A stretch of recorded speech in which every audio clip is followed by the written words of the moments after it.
Et pour ce temps de lecture biblique, j'invite Anne à nous rejoindre pour commencer avec la lecture du psaume 18, les versets 1 à 7, puis les versets 20 à 32 et 47.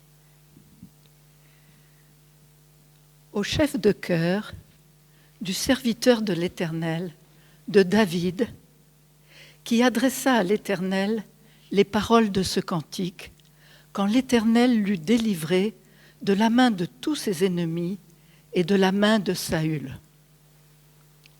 Il dit : Je t'aime, Éternel, ma force.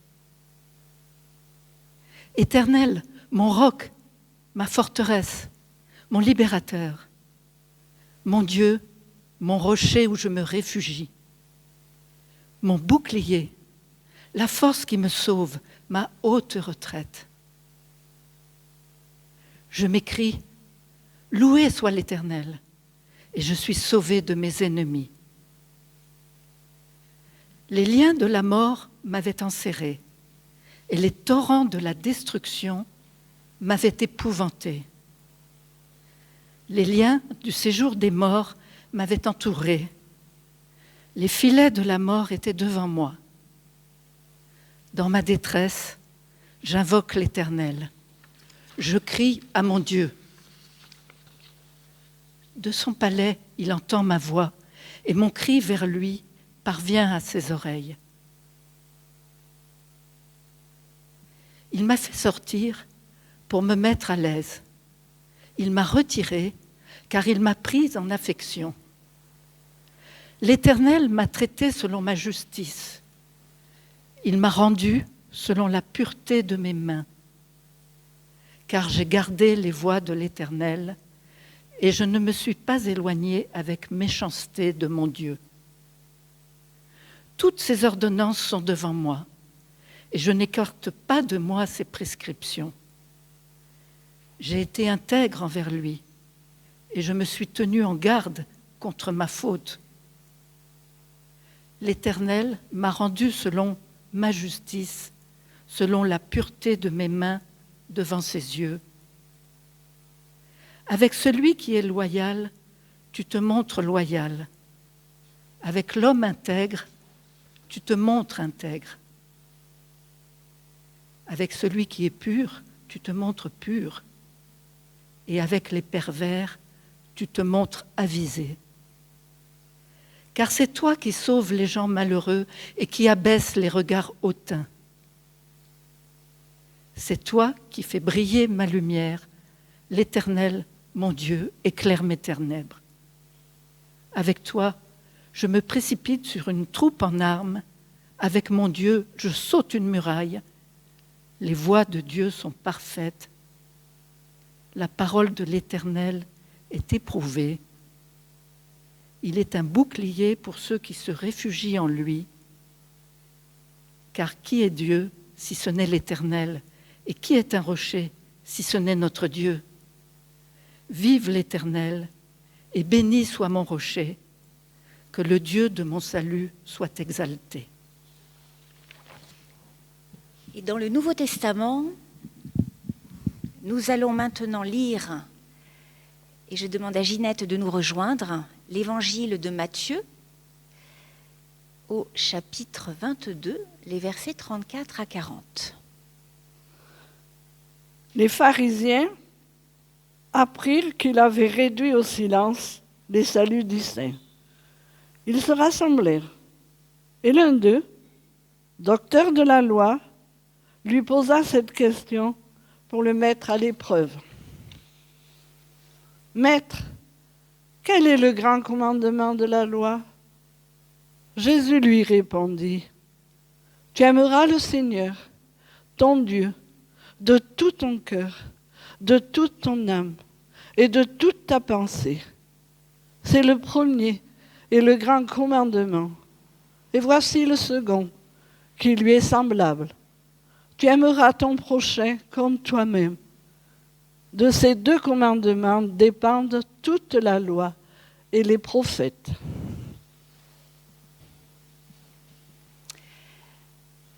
Ton Seigneur, tu aimeras l'Éternel, le Seigneur. Quelle idée! aimer Dieu.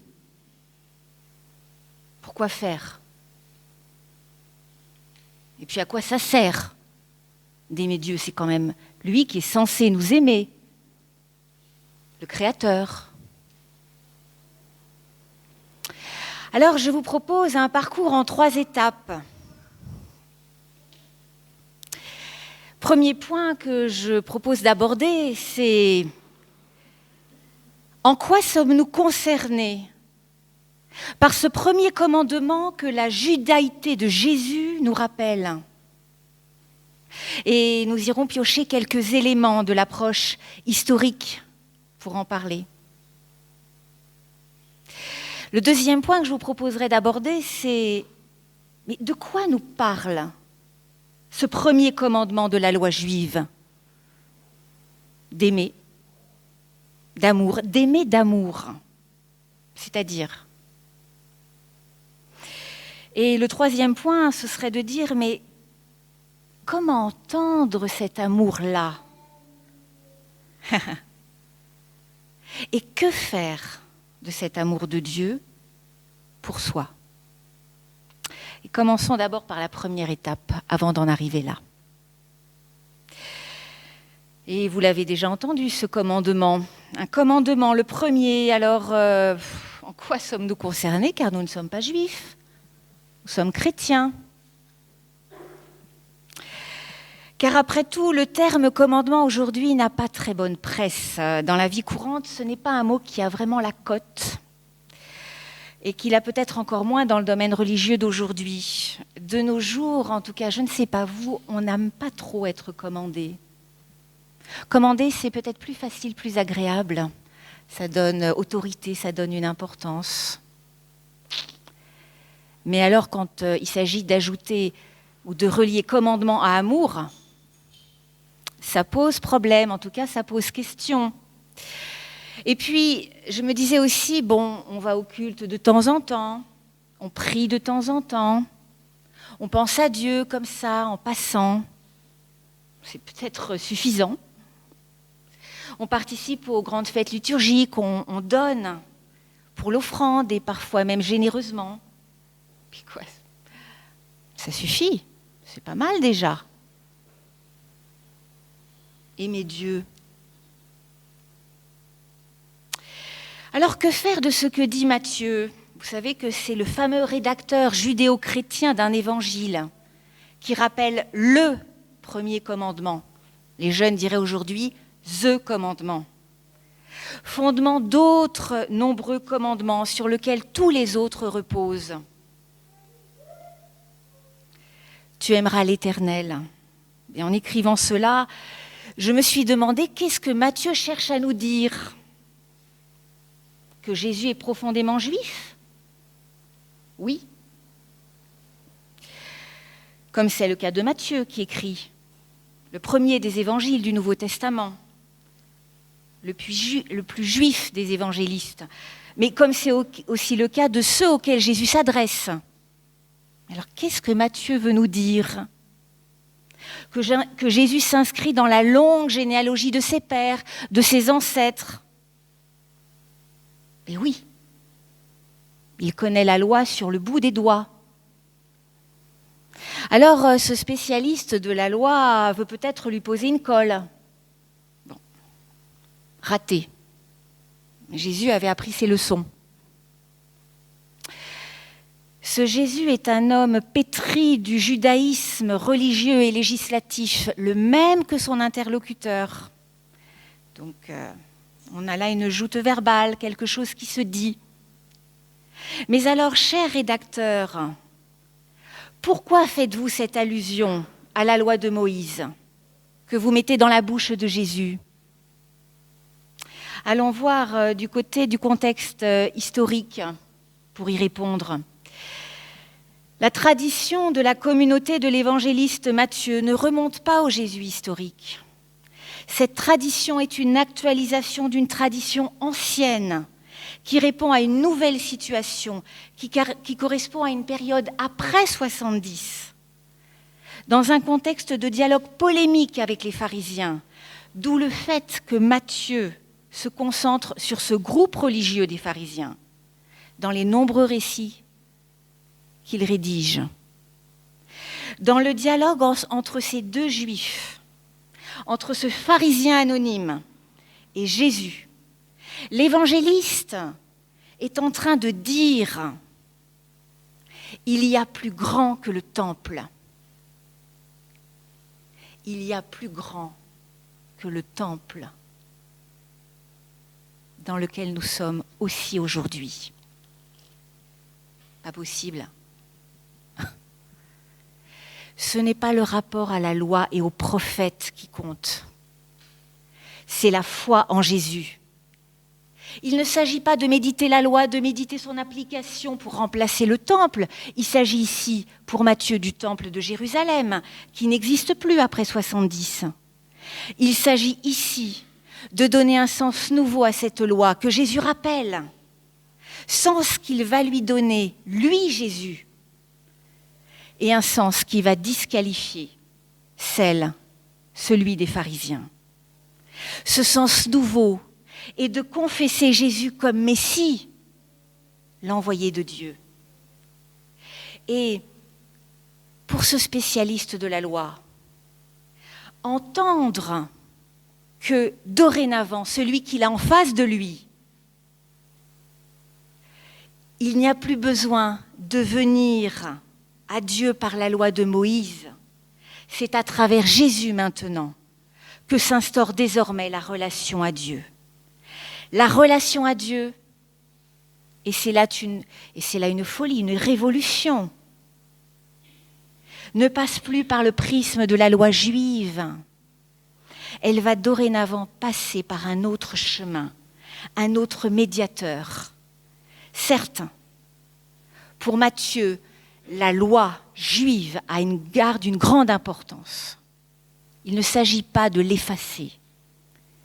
Mais cette loi, maintenant, est ordonnée et référée au Christ, qui amène à une nouvelle compréhension de Dieu. Alors, nous qui sommes reconnus par d'autres, et le terme a été dit peu avant dans notre liturgie, comme chrétiens, comme chrétiens, nous qui portons par ce nom le nom même du Christ, pour nous, ce Dieu prend les traits de Jésus-Christ, dont les évangiles témoignent. Et j'ai ici un petit commentateur en plus, en arrière-fond, qui s'exprime à sa façon. Écoutons-le aussi. La communauté de Matthieu fait partie du judéo-christianisme primitif, fidèle à la loi, et nous pouvons en être fiers, par la foi en Christ, de descendre de cette longue lignée d'hommes et de femmes croyants, judéo-chrétiens, pagano-chrétiens, ceux-là même qui ont contribué au fondement même du christianisme à travers le temps. Et c'est pourquoi nous sommes là aussi aujourd'hui, grâce à eux. Seulement, aujourd'hui, il s'agit d'entendre la loi que cite Jésus dans ce contexte comme un point de départ, celui d'une tradition, mais pas comme d'une fin. Car l'Évangile ne doit pas être compris ou manipulé dans le sens d'une loi venue faire la morale, telle qu'on peut l'entendre aujourd'hui, le sens du mot « loi ». Car vous savez mieux que moi, pour les plus anciens, que malheureusement, dans notre histoire, l'Évangile a longtemps été instrumentalisé, manipulé, pour en faire quoi ? Une morale chargée de nous dicter ce qu'il faut faire, ce qu'il ne faut pas faire. Et notre Église luthéro-réformée, durant ces courants historiques les plus austères, les plus sévères, d'où nous venons, et qui ne sont pas si loin que ça non plus, a fait des dégâts quand elle a compris la loi comme une morale, quand elle a utilisé la bonne nouvelle de l'Évangile comme une loi chargée de faire la morale aux autres. Qui sommes-nous pour faire cette morale ? Qui sommes-nous pour penser que cette loi est à la appliquer comme telle, comme une morale, aux enfants pendant le catéchisme, Et c'est peut-être encore parfois le cas. Dès lors qu'on use de versets bibliques comme pour imposer la vérité qui est la nôtre au nom de Dieu. Eh bien non, chers frères et sœurs en Christ, Jésus-Christ n'est pas venu pour dicter une loi ou pour imposer une vérité. L'évangile de Jésus-Christ n'est pas écrit pour nous faire la morale. L'évangile, il est là pour nous interpeller. Il est là pour nous interpeller personnellement. Et notre communauté aussi, nous qui formons aujourd'hui une mosaïque de tous les clochers des temples environnants sur le territoire de nos 2 paroisses, d'Enclave Tricastin et des Baronnies, et de plus loin encore, tous ensemble, témoins de l'amour de Dieu, un amour vivant, oui, mais pas qu'une parole, agissant dans nos vies et en nos cœurs. C'est le pari que nous faisons encore aujourd'hui. Alors, je vous propose maintenant d'arriver à la seconde étape, si vous êtes toujours là avec moi. Je sais que pour certains, la nuit a été courte, donc je me dis, je ne suis pas toute seule. Je sais aussi que la soirée a été longue et j'ai envie de vous garder avec moi pour vous confier un peu de cette réflexion. De quoi parle ce premier commandement ? D'aimer. Gros mot, un gros mot aujourd'hui. Attention, de quoi parle-t-on ? D'aimer, d'amour. Alors on va essayer de le faire parler. On prend des risques, des sujets brûlants. Vous savez qu'aujourd'hui, ce matin, c'est l'amour. De quel amour on parle ? L'amour de Dieu. Et cet après-midi, résistance et pardon. Un autre gros sujet sensible. Même pas peur aujourd'hui. On y va fort. Parce que c'est quand même des sujets très chargés. Et on n'y met pas tous le même sens. Alors, tu aimeras l'Éternel, ton Dieu, nous dit Matthieu qui cite en bon juif un verset du Deutéronome. Au chapitre 6, tu aimeras l'Éternel, ton Dieu, de tout ton cœur, de toute ton âme, de toute ta pensée. Tu aimeras ton Dieu, oui, le Christ, Fils du Dieu vivant, le Père, celui que le Père a envoyé. Alors on se dit, à partir de maintenant, on est invité à tendre vers cet amour en grec, cet amour agapé, à partir duquel Dieu nous aime en acte, à l'aimer comme il nous aime, du même amour. Et comment ? Entièrement, totalement, de tout notre être, de tout notre cœur. Rien que ça, dans une totalité qui inclut l'âme et la pensée, c'est-à-dire tout ce qui compose notre humanité. Ce Dieu appelle à être aimé de toi, comme il t'aime. Seulement, aimer Dieu, ça n'est pas faire dans la demi-mesure. Et c'est là où ça se corse. C'est un amour dont la mesure est pleine et entière. La mesure de l'amour, c'est d'aimer sans mesure. La mesure de l'amour, c'est d'aimer sans mesure. C'est-à-dire, dans cette totalité, du cœur entier, de la pensée entière, de l'âme entière, cet amour agapé de Dieu pour chacun et chacune d'entre nous maintenant. Mais quel est-il ? Comment se manifeste-t-il ? Et vous pourriez me dire, en tout cas moi ça m'est arrivé ces dernières années, et j'avoue que c'est revenu quand j'ai commencé à travailler sur ce texte, cette vieille rengaine du Dieu est amour. Bon, à un moment j'en ai tellement entendu parler que j'en ai eu un peu, je vous le dis, ras-le-bol. Dieu est amour, qu'est-ce que ça veut dire ? Et un ami me confiait récemment, après avoir lu l'évangile de Jean, l'amour n'existe pas. J'étais surprise, on marchait ensemble au bord d'une forêt. J'avais jamais entendu ça, j'avais plutôt entendu le contraire. L'amour n'existe pas. Il ajoute l'agapé, l'amour de Dieu nous aime n'est pas un sentiment. Il n'est pas un sentiment. J'ai été très perplexe, très étonnée. Et il me dit, pour Dieu, il n'y a pas d'amour. À chaque fois, je descendais d'un niveau comme ça. Il termine en me disant, il n'y a que des actes d'amour. Et effectivement, quand j'ai été voir dans l'évangile de Jean, l'évangéliste Jean, pour lui, l'amour n'est pas un principe abstrait. L'amour est en action. L'amour se donne à entendre et à voir quand il agit. Mais alors, cette vie de Christ que nous portent les évangiles et dont témoignent les lettres de Paul, cette vie du Christ, n'est-elle pas une des manières pour Dieu de manifester son amour pour tous ? Pour nous, de lui donner un nom, une voix, une parole, justement sous les traits du Christ que nous dessine la Bible, justement par une parole dont il est l'incarnation, justement par des actes et des signes qui témoignent de la vie qu'il est venu nous donner.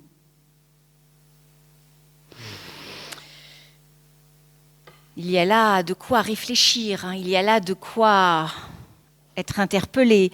Et j'en arrive à notre troisième et dernière étape.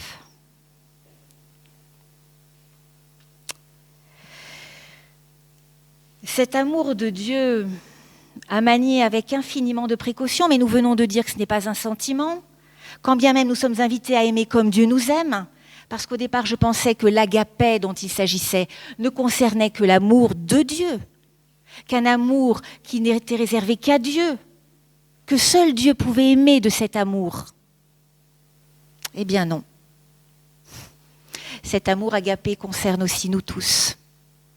Et c'est de ce même amour que nous sommes invités à aimer l'Éternel, à aimer tous nos frères et sœurs, croyants ou non.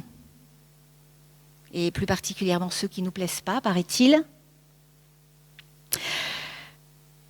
Que faire de cet amour de Dieu ? Et commençons déjà par soi. Nous avons bien assez de chantier en commençant par notre propre histoire, notre propre humanité.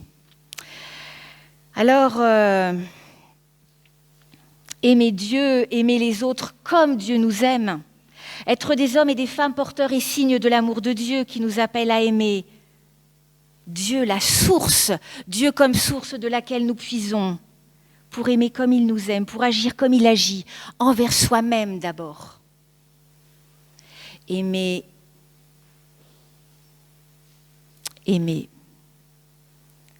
comme il nous aime.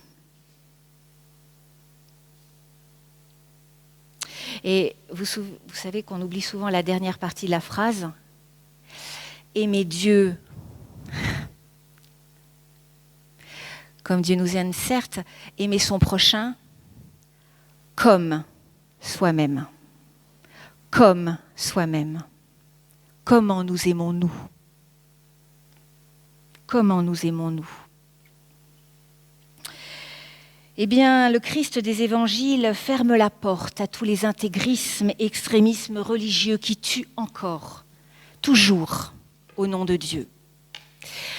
Cet appel à aimer Dieu si plein et entier habite en même temps, on l'a dit, toute la pensée, l'âme et le cœur, tant il se diffuse dans toutes les composantes de la vie, dans toutes les dimensions de l'être. Et j'ai envie de finir par cette prière, cette méditation. Aimer soi-même, s'aimer. Quelle mission, quelle tâche. Quand on n'a pas appris enfant à s'aimer soi-même, à s'écouter, à se respecter. Comment aimer Dieu quand on ne l'a pas rencontré, quand l'amour n'a pas été premier, quand il n'est pas venu bouleverser tout dans notre vie pour nous montrer à quel point il est un Dieu autre que tout ce que nous avons connu comme amour, comme soi-disant amour dans nos vies et dans nos histoires. Que l'Esprit de Dieu vienne au secours de ce qui en soi veut imposer sa loi aux autres, de ce qui en soi veut avoir raison, telle l'expression d'une âme en peine, en peine d'une pensée qui nous prend en otage, en peine de la violence qui dort en soi. Tu aimeras l'Éternel, ton Dieu, de tout ton cœur, de toute ton âme, de toute ta pensée. Et si cette semaine, à l'occasion de cette fête de la Réformation, et si cette semaine, nous prenions le temps de méditer ce verset comme une opportunité de se laisser réformer soi-même par cette loi de vie, comme une opportunité de reconnaître ce qui a besoin en soi d'être pétri de l'évangile d'aujourd'hui, ce qui en soi a soif d'être reformé, réformé par cet amour en acte que Dieu nous porte, cet amour en acte que Dieu nous porte sans condition, qui que nous soyons, à chaque instant. Et si on prenait le temps de reconnaître pour soi qui est aux commandes aujourd'hui de notre vie, et dans le silence s'interroger, qu'est-ce qui commande à ma vie?